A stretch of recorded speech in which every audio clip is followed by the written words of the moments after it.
इस वीडियो में हम देखेंगे कि characteristic equation of T flip flop किस तरह से बनता है। इसके लिए हमें दो चीज़ें पता होनी चाहिए। सबसे पहले हमें चाहिए truth table T flip flop का और दूसरा कार्नोफ मैप। ये दोनों चीज़ों के ऊपर से इसका एक कैरेक्टरिस्टिक इक्वेशन बनता है। तो स्टार्ट करते हैं truth table T flip flop जो है उसका। तो टी जो है उसकी वैल्यू लिख देनी है यहाँ पे and Q N present state, Q N plus one next state है। टी फ्लिप फ्लॉप में जब टी की वैल्यू 0 होती है तो क्यू एन की वैल्यू जो भी है वही हमें क्यू एन प्लस वन में मिलती है। टी की वैल्यू जब 1 होती है तब क्यू एन की वैल्यू जो भी है उससे ऑपोजिट हमें मिलता है क्यू एन प्लस वन में। तो ये हो जाता है ट्रूथ टेबल। अब ये जो ट्रूथ टेबल है उसके ऊपर से हमें उसका बनाना होता है कार्नोफ मैप। तो कार्नोफ मैप में टी एंड क्यू एन दो वेरिएबल हमें लिखने हैं। तो 4 बॉक्स वाला कार्नोफ मैप यूज़ करना है। क्यू एन की वैल्यू 0 एंड 1 इस तरह से लिखनी है, टी की वैल्यू 0 एंड 1 यहाँ पे लिखनी है।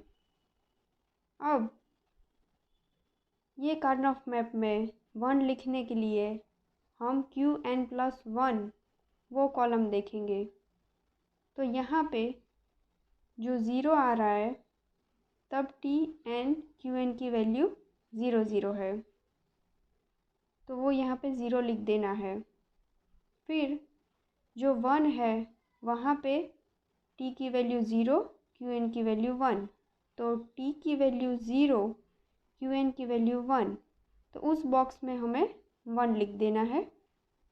उसी तरह से तीसरा कॉम्बिनेशन 1 एंड 0 यानी कि 1 एंड 0 वहाँ पे लिखना है 1, और जब लास्ट कॉम्बिनेशन है टी एंड क्यू की वैल्यू 1 1 तब लिखना है 0। तो ये हो गया कार्नोफ मैप। अब इसके ऊपर से इक्वेशन निकालने के लिए हमें 0 कंसीडर नहीं करने हैं, सिर्फ 1 जो है वो देखने हैं।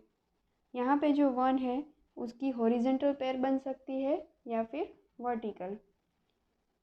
यहाँ पे वो दोनों में से कोई भी पेयर नहीं बन रही है, तो जो दोनों 1 है उसका हमें अलग अलग जो टर्म है वो निकालना पड़ेगा। सबसे पहले ये जो 1 है उसका देखते हैं। तो उसका जो वर्टिकल रेंज है एक बॉक्स की उसमें टी की वैल्यू है 0, तो वो हो जाएगा T bar. And horizontal value है 1 क्यू की, क्यू एन की, तो वो हमें लिखना है क्यू एन। उसी तरह ये जो 1 है उसमें हॉरिजॉन्टल जो वैल्यू है वो 0 है क्यू एन की, तो वो हमें लिखना है क्यू एन बार। वर्टिकल वैल्यू देखें इस बॉक्स की तो वह है 1 टी की, तो वो हो जाएगा टी। अब ये जो दोनों टर्म है उसका हम सम करेंगे तो वो हो जाएगा इक्वेशन। तो ये जो इक्वेशन है वो एक्स और गेट का है जिसमें input T and Q N है। तो आगे सिंप्लीफाई करेंगे तो वो हो जाएगा टी एक्स और क्यू एन। तो इस तरह से बन जाता है characteristic equation of T flip flop.